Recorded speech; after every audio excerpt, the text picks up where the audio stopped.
je te dis ces choses-là parce que ta famille doit voir la gloire de Dieu. Tu vois? Pour être là seulement pour dire non, j'attends que le pasteur prie pour moi, qu'on prie pour moi, qu'on prie pour moi. Prier pour toi, ça sera ponctuel. Tu vas me rencontrer combien de fois pour que je prie pour toi? Quand j'ai fini de prier pour toi, est-ce que demain il n'y aura pas d'autres problèmes à résoudre? Donc autant que je te donne la clé, comment on résout cela définitivement? C'est tout, c'est simple. Amen. Il est important de temps en temps de rencontrer son pasteur avec des frères pour prier. Ça c'est important. Il ne faut pas sous-estimer cela. Et vous allez voir que même quand deux énergies, quand deux révoltés se mettent ensemble, c'est pourquoi la Bible dit c'est encore plus puissant.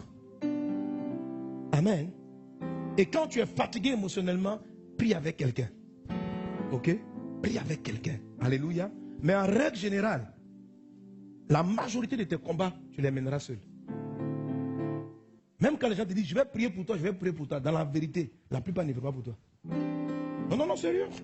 Quand tu vas te dire, pasteur, prie pour moi, je dois voyager, je t'assure, à 95, il va oublier ton sujet même. Il va dire j'ai prié. Eh ma fille, j'ai prié pour toi, j'ai prié pour toi. Il ne va pas prier. Il ne va pas prier. Tu vois, quand il est couché, il pense qu'à toi seulement, quoi. Lui aussi, le gars que tu as, il a des enfants. Ils vont à l'école. Il a sa maman. Il a ses grands-parents. Lui, il a ses défis. Ou bien. Parce que vraiment, cette année-là, porte-moi en prière, porte-moi en prière. Il va prier. Mais il ne faut pas croire qu'il va prier pour toi mieux que toi-même tu vas prier. Tu comprends la main? Bien, il faut ouvrir tes yeux. Il faut apprendre à prier, tu vas avancer. Pasteur, vraiment, tout ce que tu fais, c'est bien, mais il faut prier pour nous, tu vas décanter la situation. Je vais prier pour toi. Mais la vraie prière qui va te transformer, c'est ce que toi-même tu fais dans ta maison. Toute personne qui va te dire autre chose, il te trompe et il te ment. Croire que tu vas aller trouver un homme de Dieu qui va prier, tous tes problèmes seront réglés, c'est un mensonge. Dieu a voulu que dans la vie chrétienne, il ait une intimité, une communion avec chacun d'entre nous. Il n'a pas envie d'avoir un intermédiaire entre lui et toi. Il veut traiter avec toi. Il veut parler avec toi. Il veut résoudre tes problèmes. Il veut que vous discutiez. Il faut que tu apprennes à prier. Ce message-là, ça doit être classique pour toi. Tu dois prendre et puis tu dois l'écouter. Tu dois apprendre à prier. Tu dois apprendre à prier. Arrête de te laisser. La Bible dit les hommes ne vont pas aimer les saintes doctrines. Ils vont aimer des fables. On te blague. Les gens sont en train de te blaguer pour prendre ton argent, pour dire qu'il y a du monde dans leur église. Bien, quand tu vas arriver chez moi, tes problèmes sont résolus. Toi, tu ne peux pas à la maison. Il va décanter un seul problème. Mais est-ce que dans la vie, tu as un seul problème? À la limite, 2 ou 3. Tu n'as aucune vie de prière à la maison. Tu passes combien de temps en prière? Tu t'attends à quoi? Tu veux que ta vie change? Parce que papa, je suis fatigué, je ne suis pas marié. Tu pries combien de temps? Tu pries combien de temps à la maison? Tu ne pries même pas. Tu te lèves le matin, tu manges. Donc toi, les gens n'ont qu'à arrêter de manger. Toi, simplement pour que toi, tu te maries. Toi, tu manges. Non, c'est bon, tu dis. Les mêmes 24 heures là, tu les as, je les ai. Le même Dieu qui est au ciel là, c'est ton Dieu, c'est mon Dieu. Tu as une bouche, j'ai une bouche. Attends, qu'est-ce que j'ai? Pourquoi toi, tu ne peux pas prier? Tu ne pries pas. Amen. Tu ne pries pas. Tu es là, tu te lèves le matin, 2 petits mots, mon Dieu, mon Dieu. Mon pasteur, on a un bon pasteur, il prie pour nous, il prie pour nous, il prie pour nous. Continue. Tu t'amuses, hein? Je vais aller à l'église, va prier pour moi, on va prier. Aujourd'hui là, c'est la prière, c'est la prière.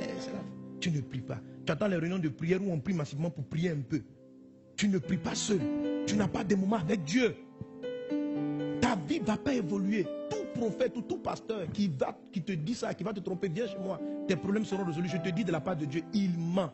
Il ment. C'est un menteur. On te trompe. On te blague. On te ment. Jamais la prière d'un prophète va t'exempter de ta communion avec Dieu. Jamais. Jamais. Ça va décanter 2 ou 3 situations. Ça peut t'aider pour 2 ou 3 choses. Mais ça ne peut pas exclure ou t'exempter, toi, d'une vie de prière constante, régulière, de méditation de la parole et d'une communion personnelle avec Dieu. Dieu t'aime trop, il est trop jaloux de son intimité avec toi pour déléguer ça à quelqu'un d'autre. Tu comprends? Lui-même, il a envie de parler avec toi. Il n'a pas envie de parler à quelqu'un pour toi tout le temps.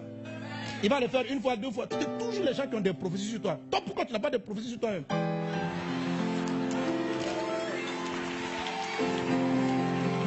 Amen. Déjà, Viens chercher, pasteur, tu n'as pas une révélation pour moi. Va dans la prière, cherche la révélation pour toi. Amen. Un vrai pasteur, tu vas dire, non, moi j'ai appelé mes pères spirituels là. Vraiment, tu n'as pas un réma pour moi. Je ne cherche pas ce qu'il a pour moi. Je me mets moi-même devant Dieu. Père, oriente-moi cette année. Je me réveille à 4 heures. Parle-moi. Dis-moi où je m'en vais. Dis-moi que ton règne vienne, Regarde, papa, il y a des problèmes à la maison. Regarde, ça fait 2 mois. Et tends ta main. Bon, moi dans mon temps de prière, honnêtement, je prie beaucoup pour les gens. Je prie. Je ne sais pas si je prie pour moi-même. Voilà, parce que je sais que Dieu les a déjà réglés. Non, sérieusement. J'ai une prière de révolte, mais c'est... Quand je dis je prie pour les gens, c'est pas encore, je prie pour l'église. Est-ce que tu comprends? Amen. Tu vois. Donc, il y a des fois, je me souviens de quelqu'un. Il y a des jours, il y a des fois, tu pries, puis tu vois, Dieu te montre un visage. Après, tu prends la personne. Seigneur, je prie pour la sœur tant. Voilà, tu sais sa vie, tu sais des filles. Donc, quand c'est la phase d'intercession, Dieu t'amène des visages. Et là, tu pries pour eux. Mais en règle générale, tu pries pour l'église, tu pries pour le pays, tu pries pour les gens, tu pries pour la globalité. Or, toi, tu as une individualité. Donc, arrête d'être dans les prières globales des gens. Alléluia. Prie. Dis à ton voisin, prie. Voilà. Toi aussi, il faut prier. Alléluia. Gloire à Dieu. Donc, si tu ne pries pas, décide de prier. Décide de te lever et puis prie. Augmente tes heures de prière. Si 1 heure pour toi c'est compliqué, commence par 15 minutes. Après 15 minutes, tu pries bien, tu vas voir que seul tu vas prier 30 minutes. Après 30 minutes, tu vas prier 1 heure. Après ça, tu fais ça le matin, tu mets une prière comme ça le soir. Tu rentres un peu plus tôt, tu organises ton timing pour avoir du temps de prière. Il y a des fois tu seras distrait dans ta prière, mais ce n'est pas grave, prie. Il y a des jours tu seras concentré, prie. Il y a des jours où tu n'as pas envie de prier, prie. Il y a des jours, tout moment, prie, frère. Amen. Même quand tu dors, prie. Il faut prier. Faut prier. Dieu, il faut prier. Faut prier. Faut parler à Dieu. C'est ton papa. Parle-lui. Dis-lui que tu es fatigué. Parle-lui.